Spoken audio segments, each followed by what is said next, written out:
Hey guys, how to pause video recording on iPhone. So now before you do anything, go ahead to your settings and then go ahead to the general. Make sure that you update your iPhone to the latest version, aka the new iOS 18, because this feature or this update allows you to pause video recording on iPhone. Go back to your screen and let's go ahead to the camera, right, and click the video.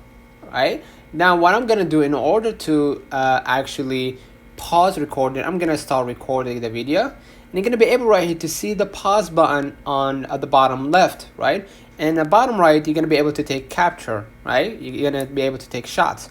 So I'm gonna just pause right here and click pause, and then as you can see it says pause right here at the red alarm kind of thing, and then you're going to be able to continue recording your video without needing to use any video editing app on your phone.